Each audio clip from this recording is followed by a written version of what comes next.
Donc, mesdames, messieurs, bonjour à tous. On va parler pendant 20 minutes, pas une de plus, d'hypertension artérielle.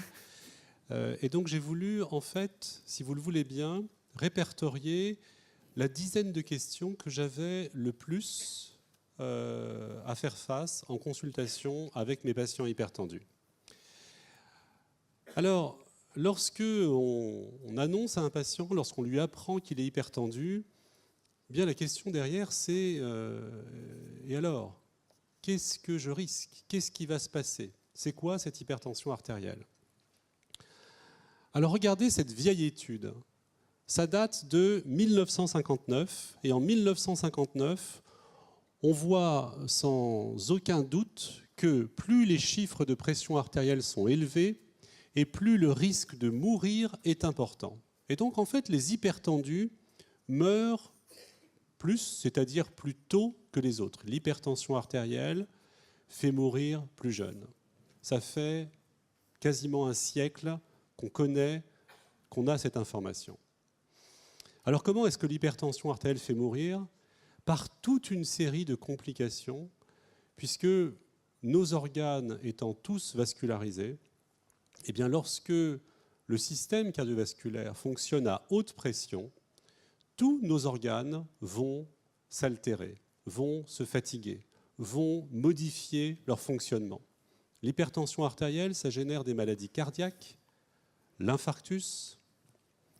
J'ai entouré deux maladies, l'insuffisance cardiaque et l'arythmie, qui sont en fait des maladies qui surviennent après des années, après des décennies souvent d'hypertension artérielle. L'hypertension, ça génère des accidents vasculaires cérébraux, des hémiplégies. L'hypertension, ça génère de la démence. Et c'est aujourd'hui l'un, si ce n'est le seul facteur réversible de démence. Et puis l'hypertension artérielle, ça va générer de l'insuffisance rénale. Vous savez, c'est cette maladie qui se traite par dialyse ou par transplantation rénale. Et donc à la question, et alors, qu'est-ce qui va se passer? Eh bien, on doit donner l'information aux patients hypertendus. C'est une maladie qui peut se compliquer, c'est une maladie qui peut être grave. Deuxième question, qu'est-ce qu'il faut faire? Et alors là, je voudrais qu'on prenne 5 minutes de mes 20 minutes pour faire un peu d'histoire de la médecine. Il y a quelques décennies, donc là c'est 1955, on savait que l'hypertension artérielle est un facteur de risque de maladie cardiovasculaire, était un facteur de risque de mortalité précoce.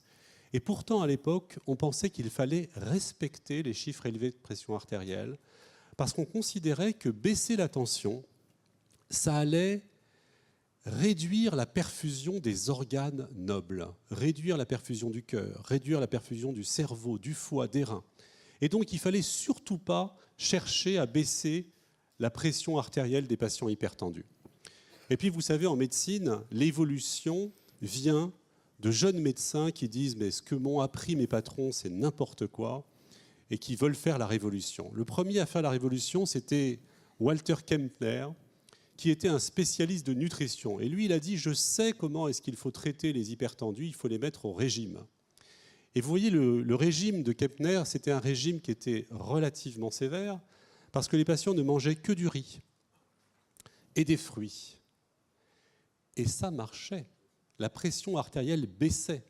Et elle baissait de façon très importante. On comprend pourquoi aujourd'hui. On sait que lorsqu'on perd du poids, on baisse ses chiffres de pression artérielle. On sait que lorsqu'on mange peu de sel, on baisse ses chiffres de pression artérielle. Alors le problème de ce régime, c'est qu'il était difficile à tenir et que assez vite, vous comprenez aisément que manger que du riz et des fruits, ce n'est pas très bon pour le moral. Et donc certains patients filaient à l'anglaise. Après, il y a un chirurgien qui a dit non, il faut baisser la tension. Et le chirurgien, vous savez, il opère. Et donc pour baisser la tension, qu'est-ce qu'il faisait? Il opérait. Donc une petite intervention avec une petite cicatrice, donc ça allait de la pointe xiphoïde jusqu'au pubis. Il ouvrait l'abdomen, il mettait toute la tripaille d'un côté et il allait couper tous les ganglions sympathiques, c'est-à-dire l'innervation des vaisseaux. Il faisait ça d'un côté, il faisait ça de l'autre côté. Au passage, il enlevait une des deux surrénales, parfois les deux surrénales. Et lorsque les patients survivaient à l'intervention, eh bien la pression artérielle baissait. Ça marchait très bien. Mais avec un problème, c'est que ces ganglions sympathiques, ils servent à quelque chose. Et on s'en rendait compte au premier lever du patient. Après l'opération, le patient se levait, sauf qu'il se recouchait tout de suite parce qu'il tombait en syncope. Parce qu'en fait, ces ganglions, ils servent à contracter les vaisseaux, ce que l'on fait tous au changement de position. Et c'est pour ça que le matin, quand vous vous levez, eh bien, la pression artérielle dans les carotides reste suffisante pour innerver le cerveau, parce que tous vos vaisseaux vont se contracter. Eh bien, ceux qui ont eu l'intervention de Smithwick, malheureusement, ils n'avaient plus cette possibilité et ils tombaient en syncope. Ils vivaient couchés, ces patients-là, mais ils étaient vivants. Alors que s'ils n'avaient pas été opérés, eh bien, ils seraient morts. Et donc, il a sauvé des vies, ce Smithwick, mais avec des effets secondaires que vous imaginez. Et puis ensuite, il y a eu la découverte. Et c'est Wilkins qui a gagné, parce qu'aujourd'hui, eh bien, l'hypertension artérielle, c'est une maladie qu'on traite par des médicaments. Et c'est lui qui, le premier, a développé les médicaments antihypertenseurs. Et vous voyez, à partir des années 57, l'hydrochlorothiazide, qui est le médicament antihypertenseur le plus efficace qu'on prescrit encore aujourd'hui, souvent en association avec d'autres médicaments.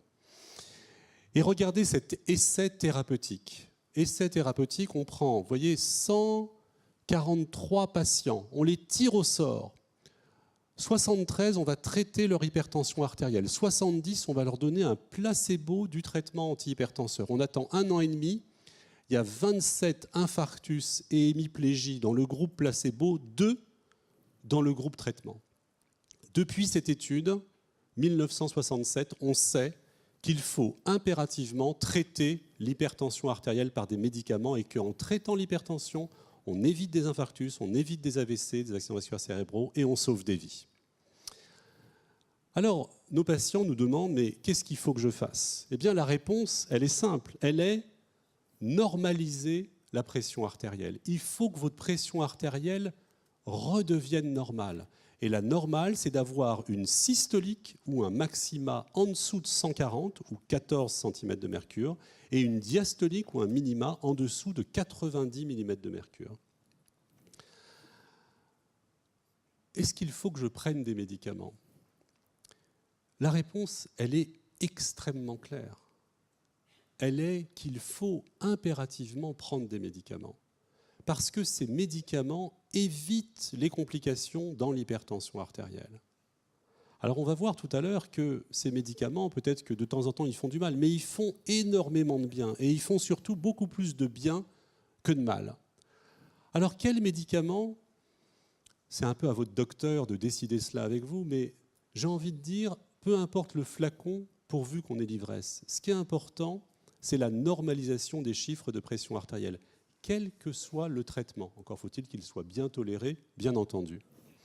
Alors vous avez sur cette diapositive tous les médicaments antihypertenseurs et leurs années de développement. Vous voyez, ça commence avec l'hydrochlorothiazide en 1957. Ceux d'avant, ils n'existent plus. Et puis toutes les nouvelles classes de médicaments jusqu'à l'inhibiteur de la rénine. Et depuis une quinzaine d'années, on est assez pauvre et il n'y a pas de nouveaux médicaments dans l'hypertension artérielle. Mais fort heureusement, on en a suffisamment pour soigner l'immense majorité de nos patients. Est-ce que les patients vont guérir de leur hypertension artérielle ? C'est un point très important. Eh bien, dans l'immense majorité des cas, la réponse est négative. L'hypertension, c'est une maladie chronique. C'est comme le diabète, c'est comme le cholestérol, c'est comme l'arthrose, c'est comme les cheveux blancs, la calvitie, c'est une maladie chronique. On ne s'en remet pas. Et donc, lorsqu'on annonce à un patient qu'il est hypertendu, on lui annonce en même temps qu'il va en prendre pour perpète et qu'il va prendre tous les jours de sa vie des antihypertenseurs jusqu'à sa mort. Alors, c'est une information qui est extrêmement brutale. C'est un cataclysme pour nos patients, bien entendu. Probablement, il faut battre sa coulpe, les médecins ne sont pas suffisamment psychologues dans l'annonce que l'on fait à nos patients. Nous, on le fait 10 fois par jour. Sauf que pour le patient, c'est terrible ce qui est en train de lui arriver. C'est une catastrophe. Il était invulnérable, il était en bonne santé et il devient malade d'une seconde à l'autre. Pour combien de temps est-ce que je vais devoir prendre des médicaments antihypertenseurs ? Eh bien, en l'état actuel des connaissances, on doit dire à nos patients que c'est un traitement au long cours. Parce qu'on ne sait pas guérir de l'hypertension artérielle. On ne sait que la soigner. Vous diriez, c'est déjà pas si mal, puisque la soigner évite les complications. Mais on ne sait pas la guérir aujourd'hui. Et on doit répondre aux patients que c'est un traitement au long cours. Alors, j'ai marqué en l'état actuel des connaissances. Il ne faut pas insulter l'avenir. Moi, je ne sais pas, peut-être que dans quelques années, quelques décennies, des chercheurs, Jean-Baptiste Michel, vont découvrir des traitements qui vont guérir les patients de l'hypertension artérielle. Aujourd'hui, on en est très loin. Et donc, avant que ça n'arrive, eh bien, continuons à prendre nos médicaments pour éviter les complications de l'hypertension. Alors, un point absolument majeur, parce qu'il y a sans arrêt des informations extrêmement inquiétantes sur les effets secondaires des médicaments. On a entendu récemment parler d'un contaminant qui contaminait, vous savez, un médicament antihypertenseur qu'on donne aussi dans l'insuffisance cardiaque. Et ça jette réellement l'opprobre sur tous les médicaments, notamment les médicaments cardiovasculaires. Est-ce que ces médicaments ne risquent pas de me faire plus de mal que de bien ? Eh bien, de temps en temps, on a des effets secondaires, de temps en temps, on a des effets secondaires graves. Et on doit informer les patients de la possibilité des effets secondaires. Alors, dans l'hypertension artérielle, on a une chance extraordinaire. C'est que, 1, il y a peu d'effets secondaires. 2, la majorité des effets secondaires ne sont pas graves.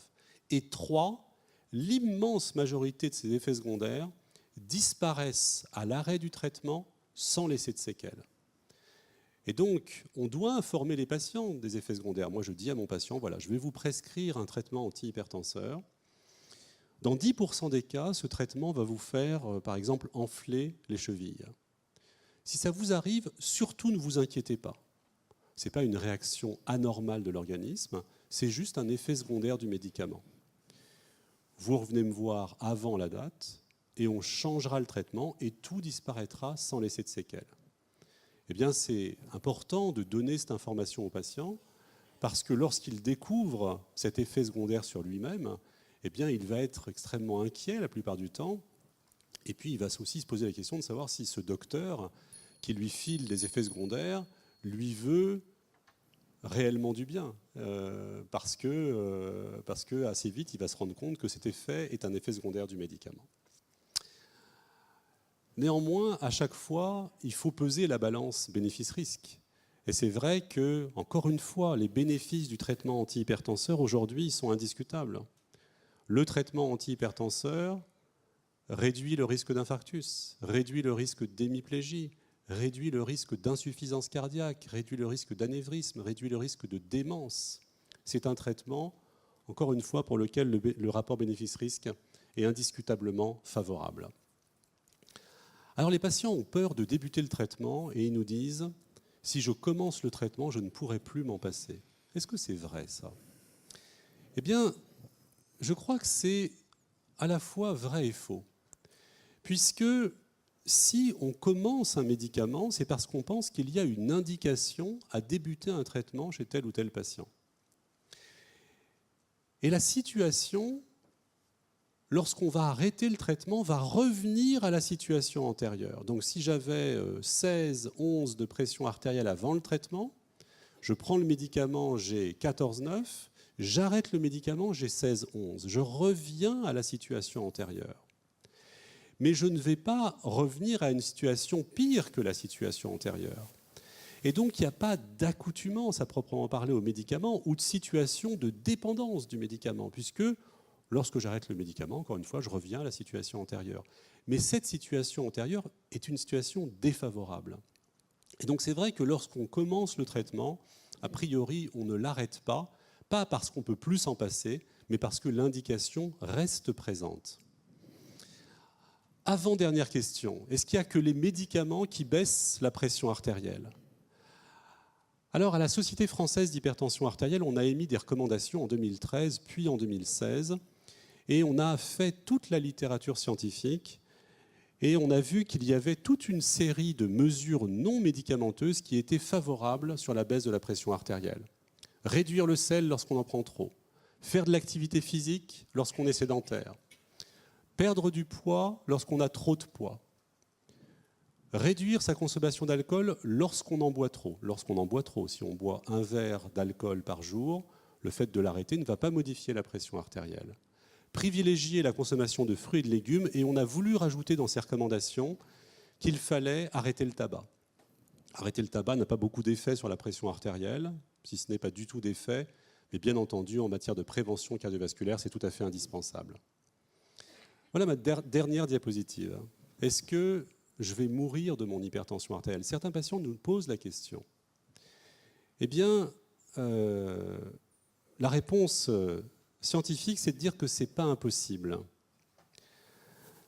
Mais que, bien entendu, le but du traitement, c'est que ce décès survient le plus tard possible. Ce que je dis à mes patients, lorsque je m'entends bien avec eux et lorsqu'ils ont un peu d'humour, je leur dis « J'espère que vous allez mourir de votre hypertension artérielle. » Parce que ça voudra dire que vous n'aurez pas fait de cancer et que vous ne serez pas mort de cancer avant de mourir des complications de l'hypertension, à savoir avant de mourir de maladies cardiovasculaires. Globalement, lorsqu'on prend de l'âge, il y a deux façons de mourir, du cœur et du cancer. On meurt soit de l'un, soit de l'autre, la plupart du temps. Eh bien, je dis à mes patients que s'ils devaient mourir des complications de leur hypertension artérielle, c'est parce qu'ils ne seront pas morts avant d'un cancer, et c'est tout le mal que je leur souhaite. Alors, je voudrais, pour ceux d'entre vous qui sont intéressés à l'hypertension artérielle, les prévenir qu'il y a un petit atelier. J'allais le faire, j'allais faire votre c'est votre promo, travail. Mais j'allais faire votre... Voilà, me piquez pas mon boulot. Donc, je sais que vous avez tous beaucoup de questions à poser sur l'hypertension artérielle. Vous savez qu'il y a de la détection. Allez vous faire détecter, c'est très important. Plus tôt on est détecté, plus tôt on améliore ses chances. Et donc, à midi, un atelier complet avec le professeur Blacher, avec des questions-réponses, de l'interaction avec lui. Vous allez pouvoir lui poser toutes les questions sur l'hypertension. Moi, j'ai une question à vous poser. Je voudrais insister sur un point. On a bien compris, l'hypertension, infarctus, AVC, tout ça, c'est des choses, j'allais dire, qu'on connaît. Vous avez parlé à plusieurs reprises de démence. Alors, c'est quoi? C'est Alzheimer? C'est un autre type de démence? Une minute. La démence d'Alzheimer, c'est une dégénérescence des neurones. La dégénérescence des neurones, elle a toute une série de facteurs qui la favorisent, notamment le facteur vasculaire.